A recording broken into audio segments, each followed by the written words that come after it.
Em votação aberta, parlamentares mantêm vetos da presidente da República. O relator do novo Código Penal endurece a pena para homicídios e deixa de fora sugestões que causaram polêmica. A Comissão de Justiça aprova até 2 anos de cadeia para quem fizer gato em TV por assinatura. O ministro da Fazenda diz aos senadores que o governo trabalha para fazer a inflação voltar a 4,5% ao ano. E a comissão que estudou o financiamento da saúde sugere uma nova CPMF e um imposto sobre grandes fortunas. O Jornal do Senado está começando. Boa noite. O Congresso manteve hoje 3 vetos da presidente Dilma Rousseff a 2 medidas provisórias e um projeto de lei. A sessão foi com painel eletrônico e, pela primeira vez, a votação foi aberta. Na sessão do Congresso, em vez de urna e cédulas de papel, painel eletrônico. Há uma semana virou lei o voto aberto para a cassação de mandato e vetos. Cumprimentar a Câmara dos Deputados e ao Senado pela coragem de abrir o voto na apreciação dos vetos. É a oportunidade que os nobres parlamentares têm de dar uma resposta à sociedade. Os parlamentares começaram pelo veto mais polêmico, a um trecho da medida provisória do programa Mais Médicos. A parte vetada criava uma carreira específica para os estrangeiros após participar do programa. Como a Constituição não permite que se crie um plano de carga e carreira para os médicos intercambistas, é por isso que o governo vetou. Quem quiser valorizar o SUS, desprecarizar as relações, prestigiar os médicos brasileiros, profissionalizar o SUS, vota não a esse veto. Os deputados votaram primeiro e mantiveram o veto. Foi mantido o veto. O veto foi mantido. Como a derrubada de vetos exige a maioria absoluta dos votos dos parlamentares das 2 casas, os senadores não precisaram votar. Durante a votação, o painel eletrônico travou por alguns minutos. Essa falha técnica, a estreia do voto aberto e o resultado levaram a oposição a questionar o processo. Foi retirado o direito dos parlamentares de se manifestar. Nós não vamos acolher nenhum tipo de questionamento em relação à legitimidade da votação que já transcorreu. Eu estava aqui por 290 deputados que já tinham votado, por 54 minutos. Pegou 257, abriu o painel, é lógico que ninguém consegue derrubar mais um veto na casa, né? Então, nós temos que ter métodos, um regimento próprio para veto com painel aberto. O segundo veto mantido foi a 18 pontos da MP 619, que cria ações para ampliar o armazenamento de grãos no país. A MP também autoriza a Companhia Nacional de Abastecimento a usar o regime diferenciado de contratações, que diminui as exigências de licitação. O último veto apreciado foi a proposta que exige a divulgação de informações sobre eficiência e consumo de energia na venda de produtos e serviços. A presidente Dilma Rousseff vetou todo o projeto, que considerou vago e oneroso ao setor produtivo. Os senadores votaram primeiro, porque o projeto saiu do Senado, e também mantiveram o veto. A primeira votação de vetos com voto aberto dividiu os parlamentares. Se no painel tem que votar item a item, né, destaque a destaque. Isso é muito burocrático, muito demorado. É um avanço na direção daquilo que a sociedade deseja, que é transparência. Não houve quórum para os parlamentares votarem 16 projetos que liberam recursos do orçamento. Com a sessão de hoje, a pauta do Congresso fica destrancada até o dia 18, quando novos vetos passam a ter prioridade de votação. Ao longo deste ano, uma comissão temporária do Senado debateu e propôs soluções para financiar o Sistema Único de Saúde. O relatório foi apresentado nesta terça-feira. O diagnóstico é de que, por ano, o SUS necessita de 45 bilhões de reais a mais. O relator da comissão, o senador Humberto Costa, explicou as sugestões para conseguir os recursos. Propostas que tratam da taxação de grandes fortunas, muito embora haja dificuldades até no estabelecimento do que são grandes fortunas e os recursos talvez não atingissem aquele montante que nós gostaríamos que houvesse. Há uma proposta execuível do crescimento da alíquota da contribuição sobre o lucro líquido das instituições financeiras, me parece uma proposta viável, bem como uma proposta de uma alíquota suplementar em termos daquilo que as apostas dos jogos coordenados pela Caixa Econômica Federal possam ter também. Então são algumas alternativas, mas nós nunca deixaremos de debater também a possibilidade de criação de uma contribuição que recaia principalmente sobre os mais ricos e que permita um maior controle sobre a movimentação financeira no Brasil. Não elimino essa possibilidade, embora eu creio que não seja esse o momento.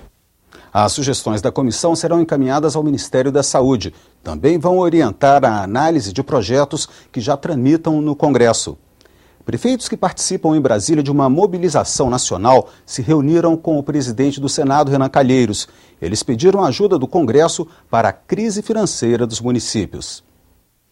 Durante o encontro, os prefeitos defenderam mais recursos para a administração dos municípios. Nós queremos ser ouvidos antes de criar qualquer despesa que vai ser imposta nas costas do município. Por exemplo, o salário dos agentes comunitários de saúde é decidido aqui em Brasília, só que a conta vai para o município pagar.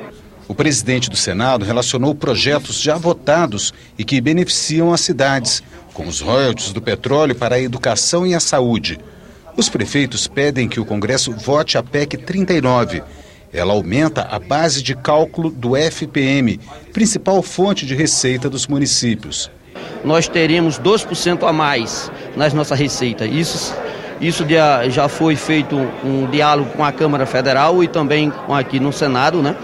É uma proposta que já está tramitando na casa, que nós queremos agilidade nessa tramitação dessa matéria, que é muito importante, principalmente para os municípios do Norte e Nordeste do nosso país. O presidente do Senado lembrou aos prefeitos que não há mais tempo hábil para votar a matéria antes do fim do ano. É que, segundo ele, mudanças à Constituição tramitam de forma mais lenta porque exigem um rito especial. O presidente do Banco Central, Alexandre Tombini, prestou contas da política monetária do país à Comissão de Assuntos Econômicos. Essa audiência com os senadores é realizada a cada 3 meses. Tombini disse que a recuperação dos Estados Unidos tem sido positiva para todos os países e que a economia mundial passa por uma nova fase. Segundo Alexandre Tombini, o principal desafio dos gestores públicos é assegurar que essa transição seja a mais suave possível, processo cujo resultado depende da decisão do Banco Central norte-americano de acabar com os estímulos monetários que vêm sendo concedidos. Quanto mais cedo se iniciar efetivamente a retirada dos estímulos monetários e quanto mais previsível for sua intensidade e velocidade, menor será a volatilidade nos mercados financeiros internacionais e, consequentemente, mais suave será o período de transição para a economia mundial. Para o presidente do Banco Central, entre os fatores que ajudam a manter a estabilidade econômica brasileira estão a baixa taxa de desemprego, a geração de novos postos de trabalho, a expansão do crédito de maneira sustentável e o crescimento gradual da indústria e dos serviços. A consolidação do crescimento para os próximos semestres, em bases sustentáveis, depende ainda do fortalecimento da confiança das famílias e dos empresários, que já mostra alguma recuperação. Com relação à inflação, Tombini disse que o Banco Central trabalha para atingir o centro da meta de 4,5%. Em setembro, a inflação acumulada dos últimos 12 meses chegou a um patamar inferior a 6%. O assunto foi tema recorrente das perguntas dos senadores. Caso a meta do Copom tenha se alterado, qual seria a real meta perseguida pelo comitê? Está perseguindo o teto da meta, 6,5%? Ou a meta de 4,5%? Como conciliar esse objetivo com a constatação de que ainda temos uma política fiscal expansionista, que não ajuda efetivamente a política monetária? Nós temos com 2 tipos de inflação.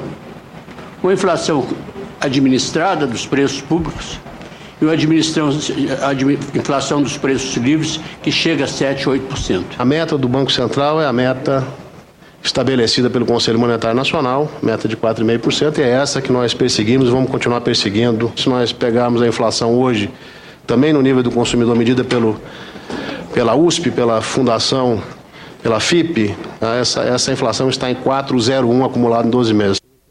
Tombini negou que o governo tente controlar a inflação, segurando os preços administrados, como o dos combustíveis. A Comissão de Assuntos Econômicos aprovou 4 empréstimos internacionais com garantia da União.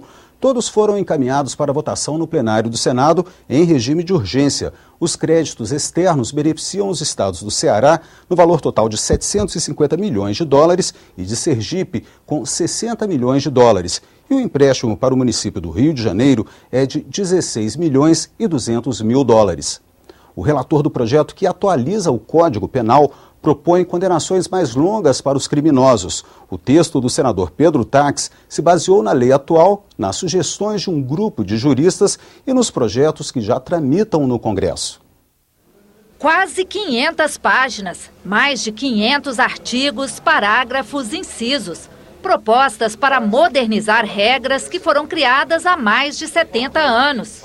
O anteprojeto, elaborado pela Comissão de Juristas, recebeu cerca de 800 emendas, mais de 1.000 sugestões pelos canais de comunicação do Senado, mais de 300 propostas de entidades de classe. Entre outros pontos, o relatório apresentado pelo senador Pedro Tax mantém a eutanásia como crime, assim como terrorismo e bullying, e cria o crime de doação eleitoral ilegal, com penas que variam de 2 a 5 anos de prisão.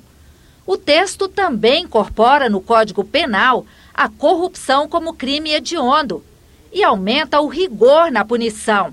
A pena máxima para qualquer crime aumenta de 30 para 40 anos. A pena mínima para homicídio, que hoje é de 6 anos, passa para 8. E o tempo necessário para que o preso tenha direito à progressão de regime aumenta de 1/6 para 1/4 da pena. O texto mantém o aborto como crime com as exceções já previstas na legislação, como os casos de estupro ou risco de vida para a mãe.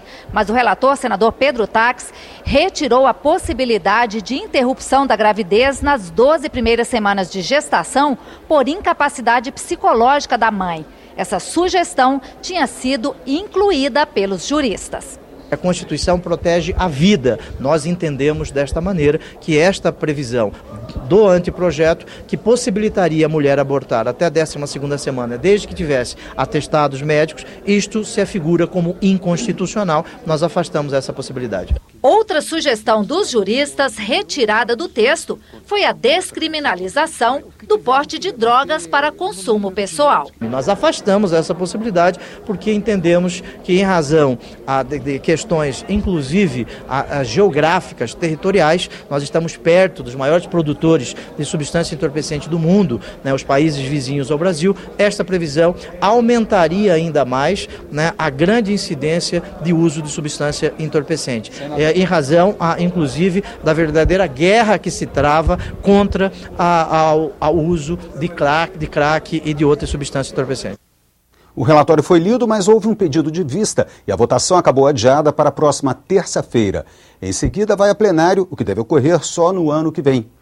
O ministro da Integração Nacional afirmou hoje aos senadores que a transposição das águas do Rio São Francisco está dentro do prazo. Ele participou de uma audiência pública na comissão externa criada para acompanhar as obras no Nordeste do país.